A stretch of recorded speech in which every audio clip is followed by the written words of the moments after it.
The room didn't feel like a room anymore. It felt like a lid. Air sat heavy and stale, as if it had been breathed too many times and no one wanted to be the one to pull it in again. The lamps were on, but the light had no warmth to it, just a pale glare that made every face look flatter, older, less human. Someone had shut a door softly a minute earlier, and the sound of it had been swallowed so completely that it left an ache behind, like the building itself refused to admit it had closed. No one spoke. The silence wasn't calm, it wasn't respectful. It was the kind of silence people use when they don't trust their own voices, when they fear that one wrong word will tip something over, and once it tips, it won't come back. There were papers on the table, more than anyone could read in a lifetime, stacked and restacked until the corners curled. A map lay open under a glass weight. The lines on it looked too clean for what they represented. The ink was precise. The intent behind it was not. A man at the far end kept rubbing his thumb along the edge of a folder, again and again, like he was trying to sand it down through sheer repetition. Another stared at a fixed point on the wall, blinking slower than normal, as if even that small movement was a risk. Someone else held a pencil but didn't write. The pencil hovered, trapped between action and hesitation. I remember the hands more than the faces. Knuckles pale where fingers clenched too hard. Nails bitten down. A tremor that stopped whenever its owner noticed it, and resumed the moment their attention drifted. A cup of coffee untouched, the surface filmed and cooling, because no one wanted anything warm inside them while the air stayed cold. There was a clock somewhere. I couldn't see it, I could hear it. Each tick didn't measure time. It measured permission, permission for the next thing to happen, permission for the wrong thing to become inevitable. The longer it ticked, the more I understood that waiting wasn't caution. Waiting was surrender, dressed up to look like discipline. A chair creaked, and every head turned toward the sound as if it might be an interruption from outside. It wasn't. Just a shift of weight. A man adjusting himself the way you do when you've sat too long at a bedside. No one looked at anyone directly for more than a second. Eyes slid off faces and back down to the table, to the papers, to the map. People avoided contact the way they avoid a mirror when they already know what they'll see. There were glances, though, quick, sharp, accidental, the kind that ask a question without daring to form it. Is this really happening? Are we really going to do this? And beneath it, something worse. If we don't, what happens to us? I stayed where I was supposed to stay, quiet, still, useful only if someone needed an object carried from one end of the room to the other. I kept my posture straight, my breathing shallow, my face neutral. I made myself small in every way that mattered. In rooms like that, being noticed felt dangerous. Being invisible felt like survival. But invisibility doesn't stop you from hearing. A throat cleared. It wasn't a signal. It was a test of the voice of the room, of whether the air would allow speech. The sound came out thin. It didn't break the silence. It only proved how solid the silence was.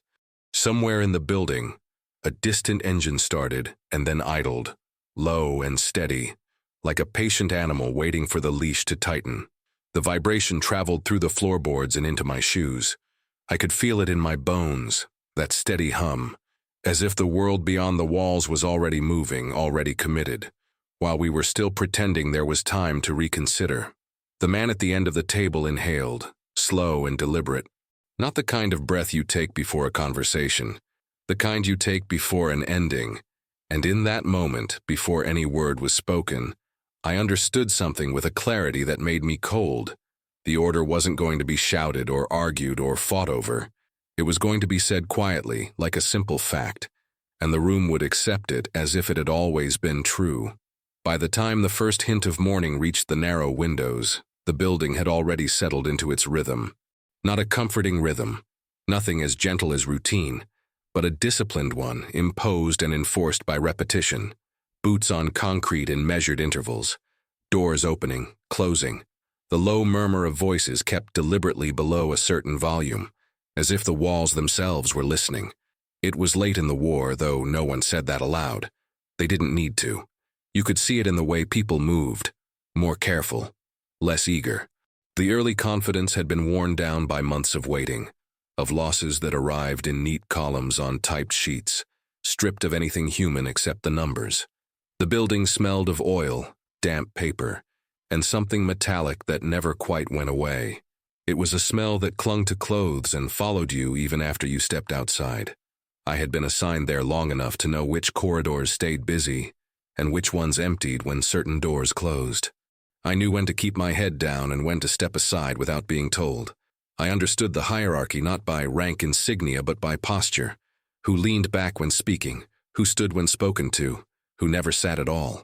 My role was small by design. I carried documents from one desk to another. I waited outside rooms I wasn't meant to enter.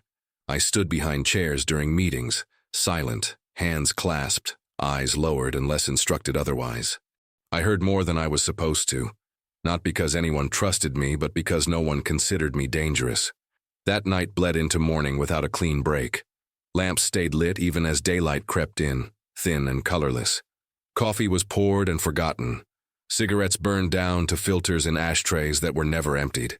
Every so often someone would check a watch, not to track time, but to confirm that it was still moving forward. The room where it happened was not large. It didn't need to be. Power didn't require space, only proximity. The table dominated the center, scarred by years of use.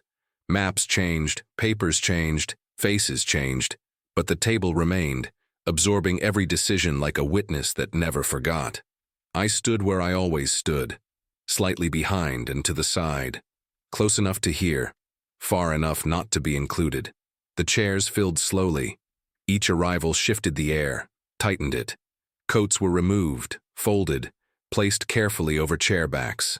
Gloves tucked into pockets. No one seemed in a hurry, but no one lingered either. Movements were economical, stripped of anything unnecessary. There was a structure to the room that mirrored the structure outside it. Those with authority sat without asking. Those without waited for a nod. And those like me remained standing, existing in the margins. Part of the room, but not part of the conversation. The map on the table had been updated overnight. I noticed it immediately. Not because of any dramatic change, but because the pins had been adjusted by only a few inches. A small movement on paper, a vast one in reality. The glass weight held the corner down, its surface smudged with fingerprints. Someone had traced a line there earlier, hesitant, then wiped it away with a sleeve, leaving only a faint blur. Conversation started in fragments. Short sentences, references without explanation. Everyone assumed everyone else already knew. When questions were asked, they were careful ones, designed not to challenge, only to clarify. Even then, answers came clipped, precise, stripped of emotion. I listened. That was my function. I listened to the way certain words were avoided, how alternatives were mentioned only briefly, then dismissed without discussion. I listened to the pauses, the moments when someone seemed about to say more, and then stopped, choosing silence over resistance. Those pauses told me more than the words ever did. Outside, the weather pressed in against the building. I could hear it when a door opened briefly, a low wind carrying grit and cold. It matched the mood inside. Everything felt exposed, even behind walls. At one point, someone laughed softly. It wasn't humor. It was a release that came out wrong. The sound fell flat, unfinished, and no one joined it. The man who made it cleared his throat and didn't try again. The hierarchy in the room was clear, but so was the pressure on it. Authority didn't look comfortable that day. It leaned forward more than usual. Hands rested flat on the table instead of folded. Voices dropped instead of rising. No one raised a fist or struck the table. There was no need. The weight of what hung over us was enough. I became aware, slowly, of a tightening in my chest. Not fear exactly, something closer to recognition. A sense that the pieces were aligning in a way I didn't like, that the careful language, the rehearsed calm, the avoidance of certain topics, all of it pointed toward a conclusion that had already been reached somewhere, sometime before that room filled. I wasn't supposed to think about outcomes. That wasn't my role. But thinking didn't require permission. And the more I listened, the clearer it became that what was being framed as necessity was, in truth, momentum. Plans moving forward not because they were right, but because stopping them would require someone to admit uncertainty. No one wanted to be that person. I looked at the faces around the table and saw variations of the same expression. Restraint stretched thin. They weren't blind, they weren't foolish, they knew the risks, they knew the cost. But knowledge didn't equal authority, and authority didn't equal doubt. The clock continued its quiet work. And as the discussion circled closer and closer to its center, still without naming it, I felt a certainty settle in me, heavy and unwelcome. When the moment came, it wouldn't feel sudden. It would feel like something finally being allowed to happen. The hours compressed in on themselves. Not fast, not slow, just dense. Every minute carried more weight than it should have, like time itself had become cautious. Voices lowered further, chairs stopped shifting.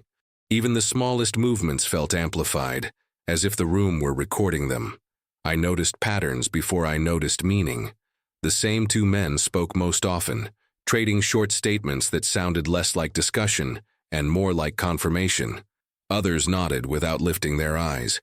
One man asked the same question twice, phrased slightly differently each time, as if hoping the answer might change if he approached it from another angle. It didn't. The reply was identical, delivered with a calm that felt practiced. There were silences between exchanges, not empty ones. These were deliberate pauses, spaces where everyone waited to see if someone else would step into them. No one did. The pauses stretched, then collapsed under their own weight, and the conversation moved on without acknowledgement. I began to realize I was hearing around the edges of something, not its center. Certain words were used carefully, almost ritualistically. Others were conspicuously absent. No one spoke about aftermath. No one spoke about civilians or terrain or weather beyond its immediate inconvenience.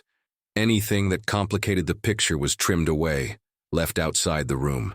Once I caught a glance meant for someone else. It came from a man seated halfway down the table. His eyes lifted briefly, met mine by accident, then snapped away. In that fraction of a second, I saw something unguarded. Recognition, maybe. Or warning. He pressed his lips together and stared at his hands for the rest of the exchange. That was when it became harder to stay neutral. I adjusted my stance, shifted my weight from one foot to the other. My boots made a faint sound against the floor. Too loud. A couple of heads turned, not annoyed, just alert. I still mattered enough to be noticed if I disrupted the rhythm. I went still again, every muscle tense, as if I could make myself smaller by force of will. The map was referenced more frequently now. Fingers hovered over it without touching. When someone finally did make contact, it was brief. A tap, then withdrawal, like the surface might burn. The glass weight caught the light as it was nudged aside and then placed back again, precisely, as if symmetry could impose control. I started to feel the shape of the decision before it was named. It showed itself in the way alternatives were brushed past, in the impatience that crept into voices when someone lingered too long on a detail, in the subtle shift from if to when, language tightening, funneling toward a single outcome. No one said they were afraid, but fear was everywhere. Just not of the same thing. Some feared delay, some feared appearing weak, some feared the consequences of action, others feared the consequences of restraint even more. And beneath all of it was a deeper fear, rarely acknowledged, the fear of being responsible for choosing wrong. That fear pushed people toward certainty like a current. I felt it too, though my fear had no outlet. I had no vote, no voice, no authority to weigh risk against principle. All I could do was listen, and listening made it worse, because the more I heard, the more obvious it became that something essential was missing from the room. Not information, not intelligence. Doubt.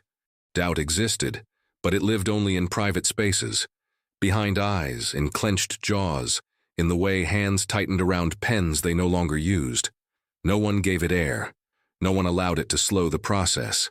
It was there, unspoken, and therefore powerless. At one point, the conversation stalled completely. A question hung unanswered. The silence that followed was different from the earlier ones. It wasn't cautious. It was expectant. Everyone seemed to sense that this was the moment where someone could redirect things.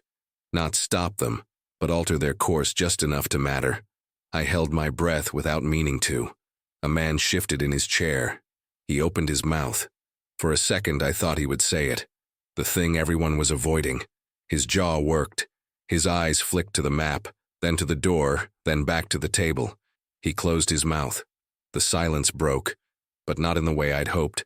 Someone else spoke, filling the gap with a statement that nudged everything forward again. The current resumed.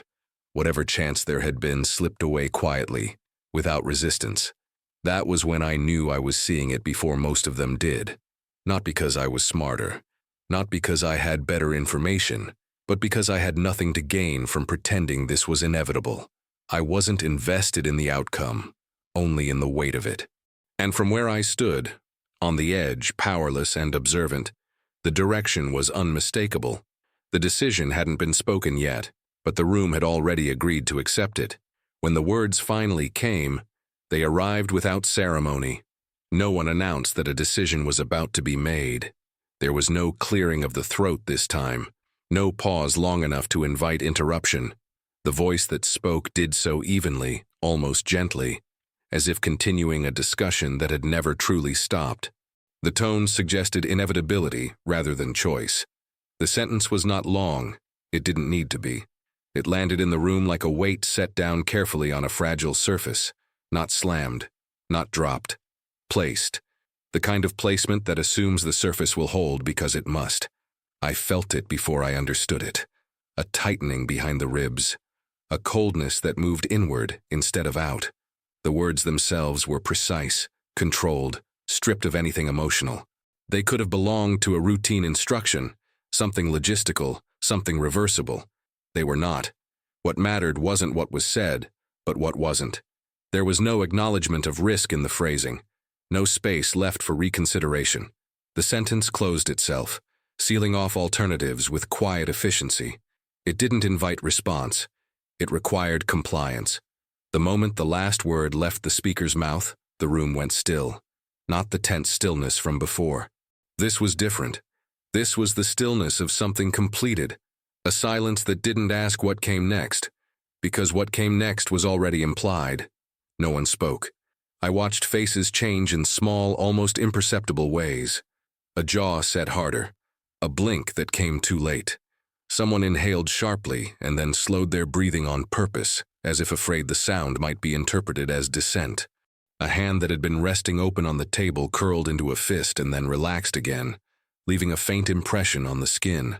The man who had spoken did not look around for approval. He didn't need it. His eyes went to the papers in front of him, already moving on. The decision for him was finished. Whatever came after would belong to others. A chair scraped softly as someone shifted. The sound echoed too much. It drew attention.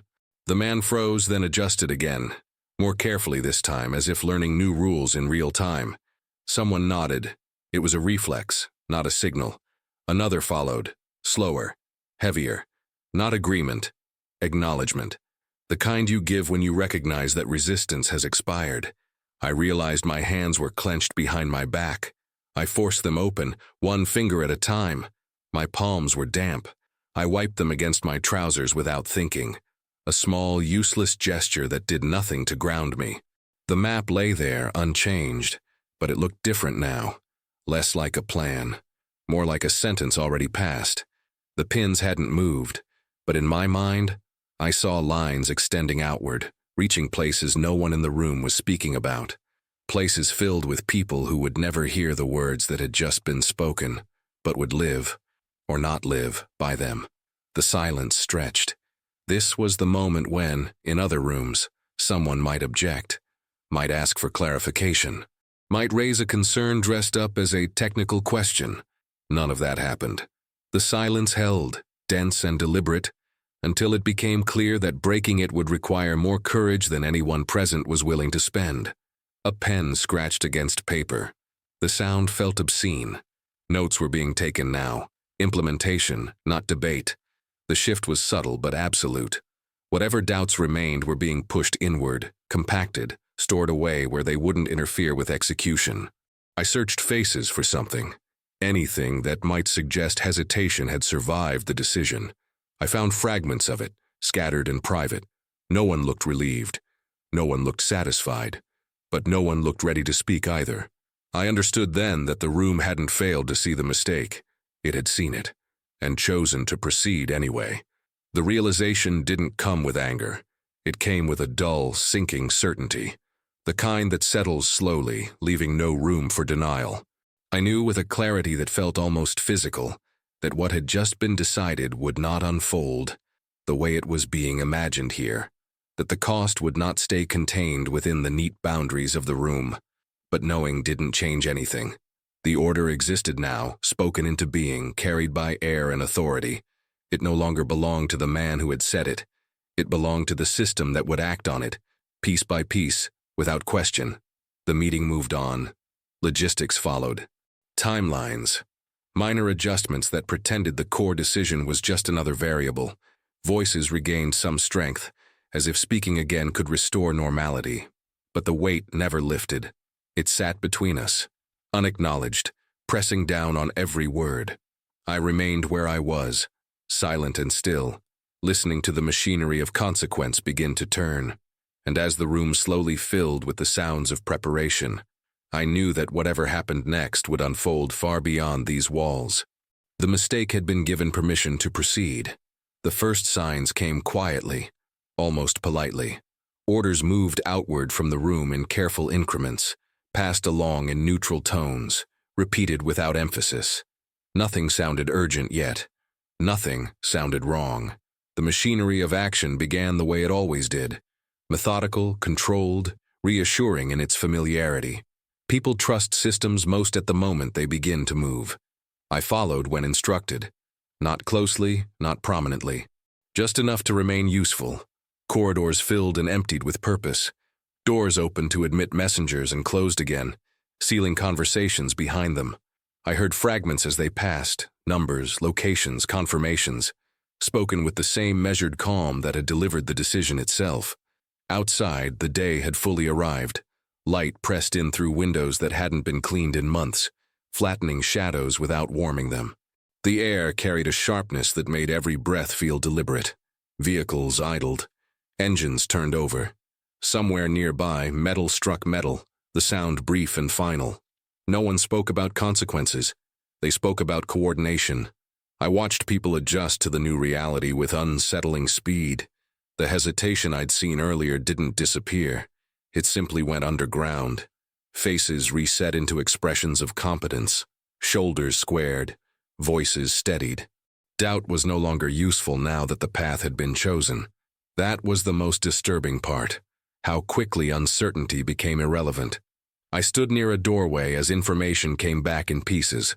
Nothing dramatic, nothing definitive. Just small discrepancies at first. A delay that wasn't expected. A response that arrived thinner than planned. A confirmation that took too long to come.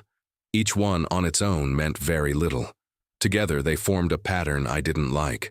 I saw it in the way one man stopped mid-sentence and started again, rephrasing something he'd already said, in the way another checked the same document twice, as if the numbers might rearrange themselves if stared at long enough, in the way voices dropped again, not out of discipline this time, but out of instinct. The room I returned to felt altered, though nothing had changed physically. The same table, the same chairs, the same map, but the atmosphere had shifted from anticipation to monitoring, from planning to waiting. Waiting is where doubt thrives.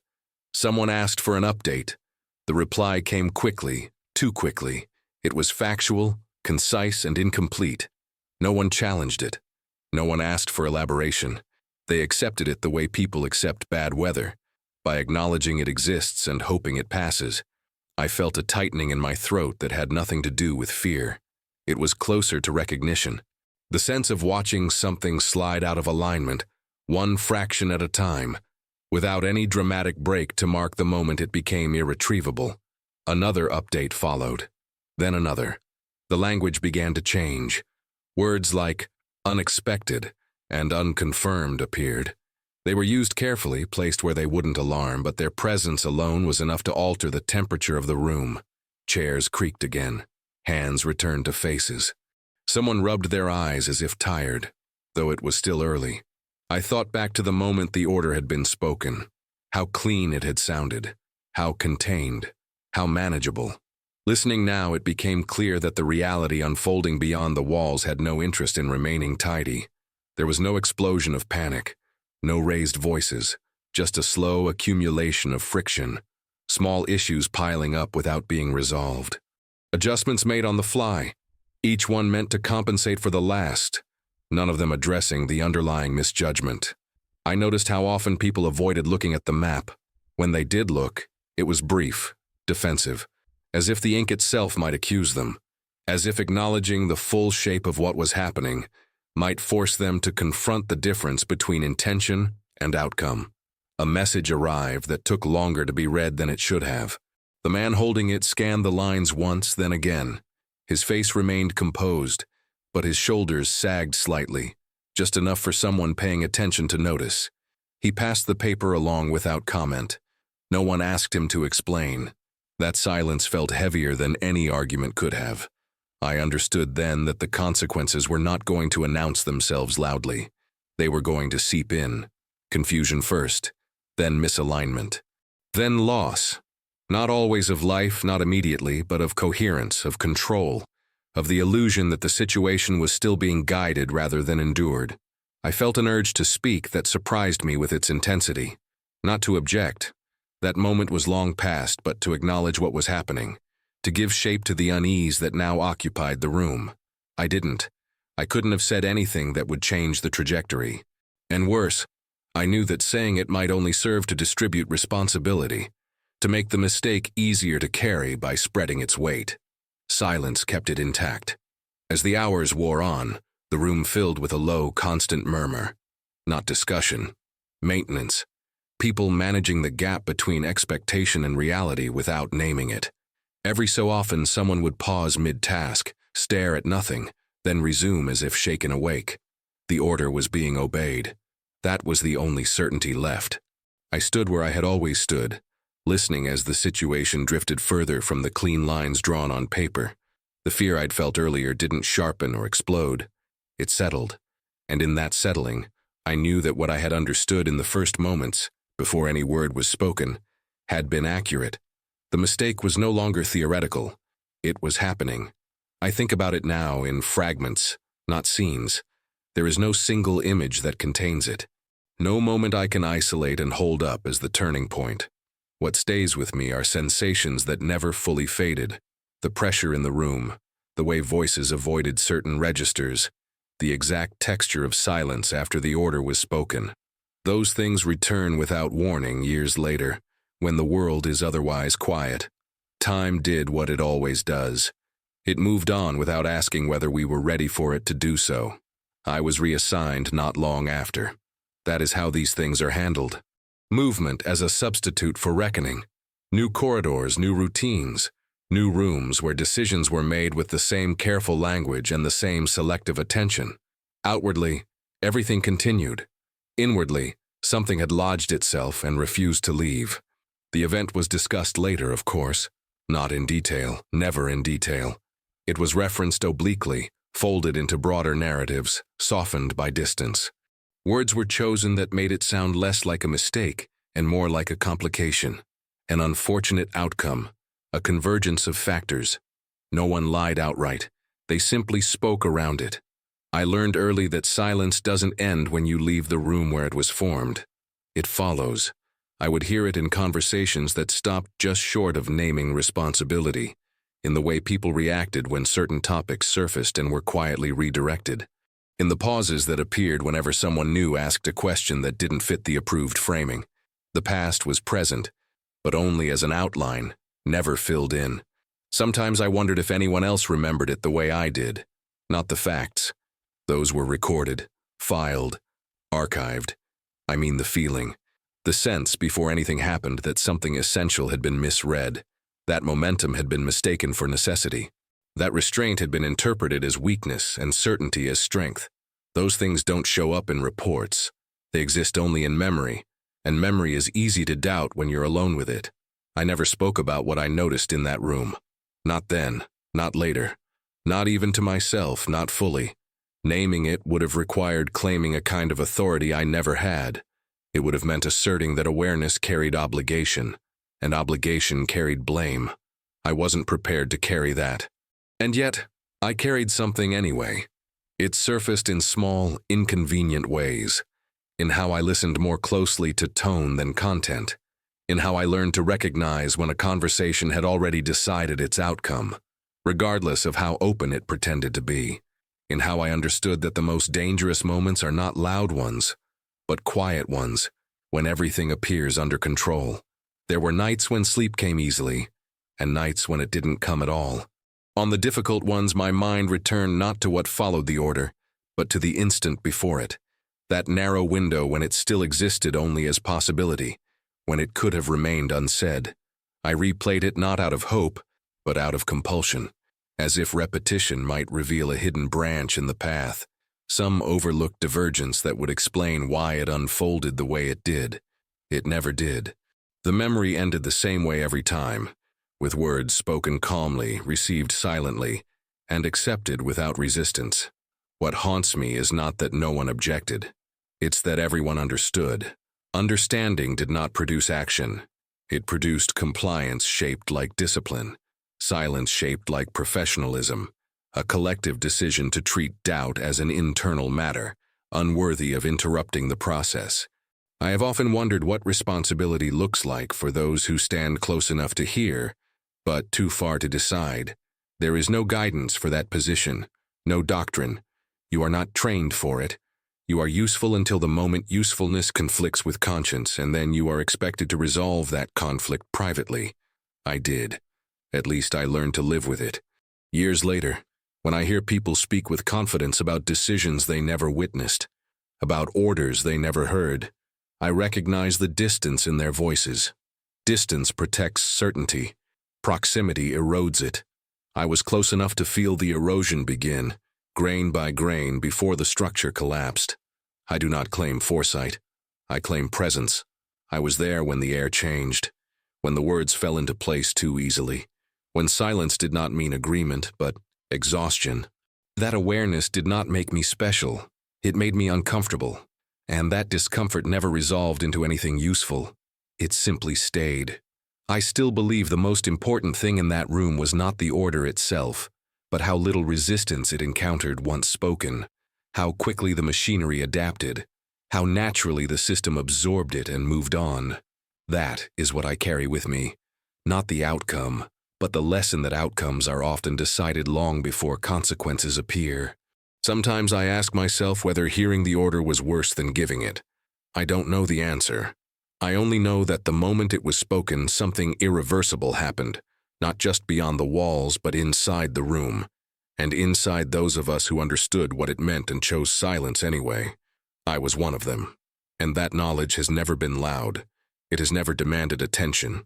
It has simply remained steady and quiet, like a fact that does not fade just because no one speaks it aloud.